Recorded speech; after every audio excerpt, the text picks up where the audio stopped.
Hello, today we're going to do a watercolor painting with a salt reduction. So we're going to do warm and cool. So the first thing you need to do is get some warm crayons and you're going to need some cool color crayons. You'll need 2 sheets of paper, watercolors, and some salt. So I'm going to start with the cool. And I'm just going to make simple line designs on here, switching my colors. And it doesn't have to be anything to where you're making an actual picture, just shapes or lines, anything like that, just to fill in space.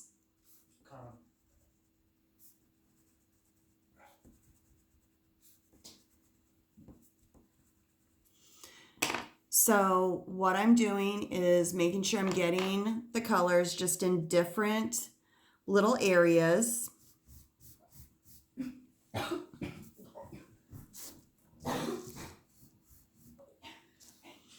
Then after I'm done with the cool picture, I'm going to move on to the warm, and I'm going to do exactly the same thing using different shapes.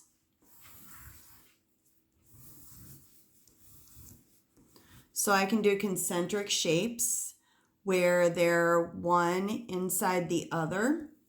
I can still do my basic lines.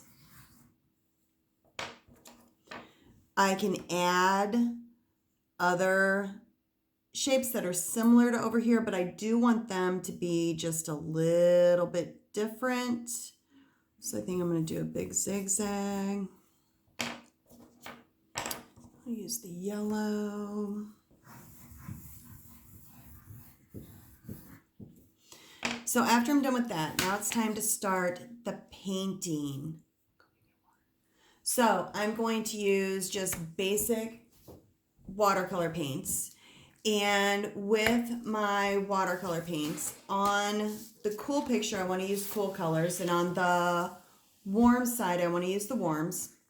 So with my cool pan, I have a brown and I have a black. I want to make sure I'm not using those.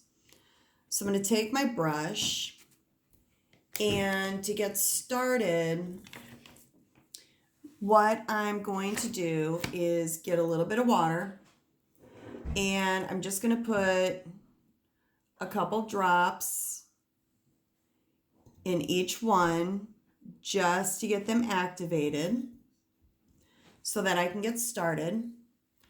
So I'm going to go into my purple. And I'm going to paint just right over everything. I'm not going to be concerned about my crayons. If I did my crayon colors hard enough, then it's going to resist the watercolor. So I just paint, making a color field. I'm not concerned about it looking like anything just yet.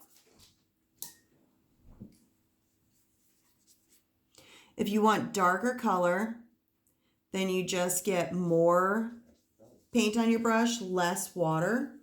If you want it to be lighter, just add water to it. So I'm just going to do sections. After I have my section, then I'm going to get some salt. This is plain table salt.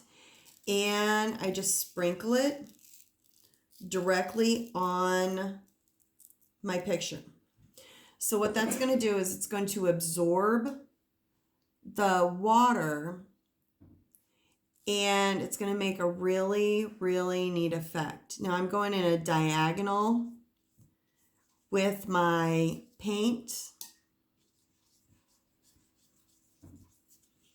You can go in any direction you want to go in.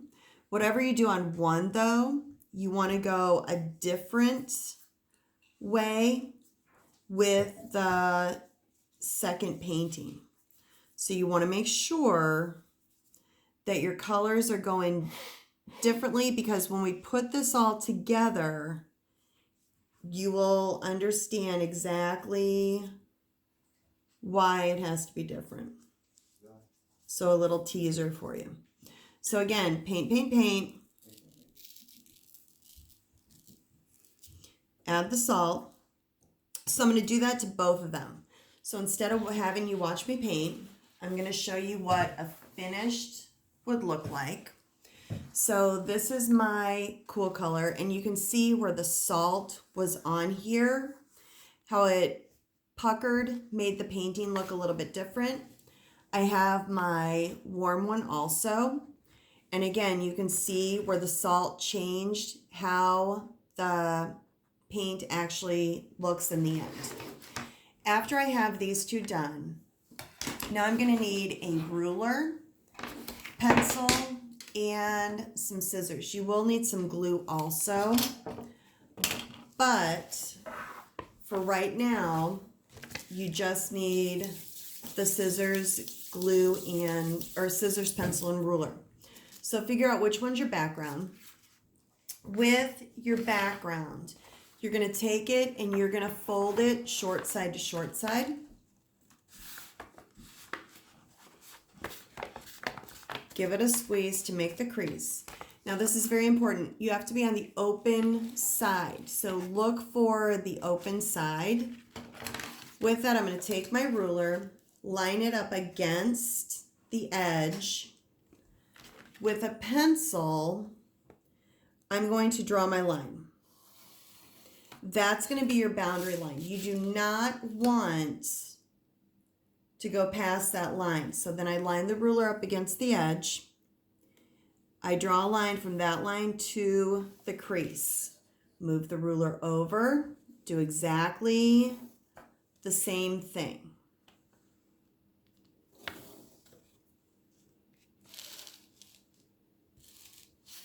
So do this all the way across. Now when you get to the edge, if I get here and I have this little bitty part, don't draw the line. You don't want to do that. So we are going to cut on the crease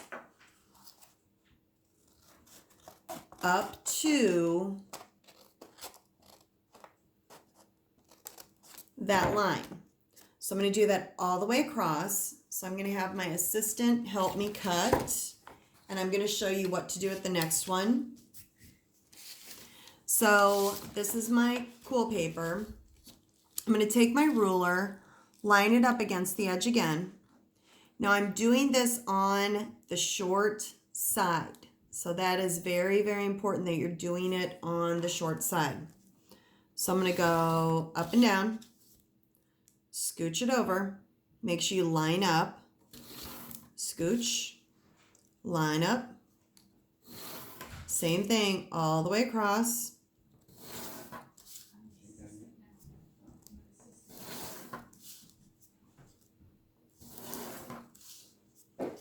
So then when I get all the way across, I should have these lines going up and down. They should be completely and totally straight. So if I have those, again, if you're just going to have a little bitty tiny spot at the edge, do not cut that one out. So now when I open this up, I have these openings coming through here. I'm going to take my scissors and I cut right on those lines because I'm going to use these to weave in and out of my picture. So it's very important you're making nice straight cuts. You're not getting any jagged lines. Remember, thumbs up, elbow in. Only the scissors are moving to open and close. You do not move the scissors. Paper moves if you have to turn anything. So keep everything nice and straight. So what I'm going to do is take my paper. I have my strips. And I'm going to very carefully start weaving in and out. So I go over, under, over, under. push it against the edge. Now my next one, I'm going to do exactly the same thing, but since this one's over, this one starts under. So now I go under, over. And then as I'm doing this, you should be getting a checkerboard as everything's coming through. So under, so I start over. And with the warm, cool colors, you're going to get a nice contrast of the colors also. So it is going to add to your picture. So I keep going, and as I'm doing this, it's very, very, very important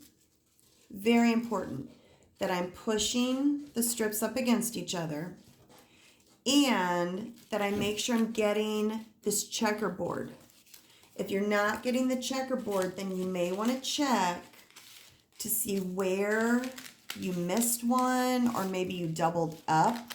You went under, under instead of under, over. So as I get this one will probably be my last one.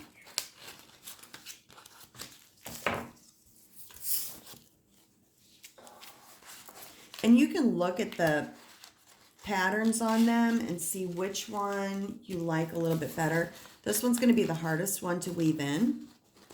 So you may want to have your hand behind just to push it up a little bit. Now, if you have enough strips in and you did your measurements the way that you're supposed to, so everything's nice and tight, everything's lined up the way it's supposed to be. Now to do my glue, all I'm going to do is just a little drop. So I put a drop and push down.